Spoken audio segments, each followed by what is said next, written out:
Hi, this is Kirk from livingafield.com. I'd like to welcome you to another session of our online learning academy, where today we're going to be discussing goldenrod, meadow gold. The botanical name of goldenrod is Solidago canadensis. A couple of pictures of goldenrod. Common names are goldenrod, Canada goldenrod, and Canadian goldenrod. This plant is naturalized to the United States everywhere but the extreme southeast. It's a member of the Asteraceae family, or the aster, daisy, or composite families. It's an herbaceous perennial, meaning that it comes back every year. It grows 1 to 5 feet tall. The leaves are lance-shaped, 3-veined, and serrated. They're arranged alternately along the stem. There's a single erect stem. It's smoothed at the base, but it becomes hairy just below the flower branches. This plant grows from a taproot or tuber. The plant flowers in spring to early summer.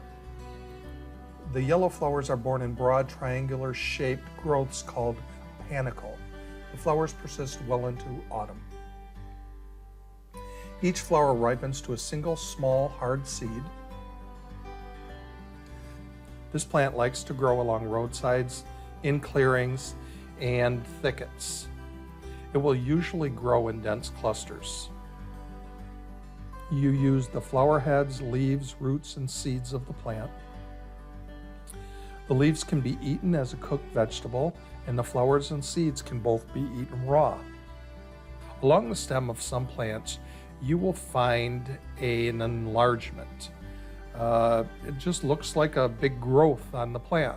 What this actually is, there's a small wasp which will bore a small hole into the stem of the plant and lay an egg. As this egg hatches and the larva matures, the plant will form a large knob around it. And if you cut open that knob, you'll find this individual little growth. This larva is edible, and it can be enjoyed as a little snack as you're walking through the forest. Or you can harvest it and harvest a few of them and use them as bait to catch some real food, like some fish. The following slides are meant for informational purposes only. They're not meant to diagnose or treat any illness or injury. Always consult with a physician or other qualified medical care provider concerning the diagnosis and treatment of any illness or injury. As I've said multiple times, I am not a physician and I will not play one on the internet. The Native Americans have used the root for burns. They also use a tea or tincture of the flowers for fevers and snake bites and sore throats.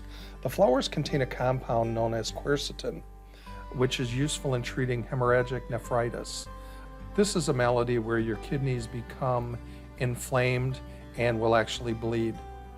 Teas and tinctures made from the leaves have a diuretic effect. In Germany, leaf extracts are approved for the treatment of inflammatory diseases of the lower urinary tract. This plant is also used in irrigation therapy to both prevent and treat kidney and urinary gravel. This plant is said to cause allergic reactions. Many people feel this reaction as a result of the pollen of the plant, but the pollen of goldenrod is far too heavy to be dispersed through the air. These reactions have been traced to ragweed pollen. I use tinctured Solidago canadensis in an allergy formula I make for my son. I add it to tinctures of oxeye daisy and stinging nettle. This formula works quite well to dry up his seasonal allergies. The plant is an astringent, meaning that it has a binding action on the skin or mucous membranes that help dry up mucus discharge, tone local blood vessels and varicosities, and stop bleeding. It's a diuretic. It increases the formation and flow of urine. It is lithotriptic, meaning that it helps to dissolve and eliminate urinary and biliary stones and gravel. Solidago canadensis has no toxic lookalikes, and I know of no drug interactions concerning this plant. You should always consult with a physician, however, prior to starting any herbal supplements. Solidago canadensis is a wide-ranging, easy-to-identify, and useful edible and medicinal plant. I hope you get out into the natural world and harvest some for yourself. I hope you've enjoyed this video. If so, please try one of our other online videos. You might also be interested in one of our guided plant walks. You can find all of our training opportunities on our website at livingafield.com. I would appreciate you taking a moment and emailing me your feedback on this video to videos@livingafield.com. This ends our video presentation. I hope you have a wonderful day.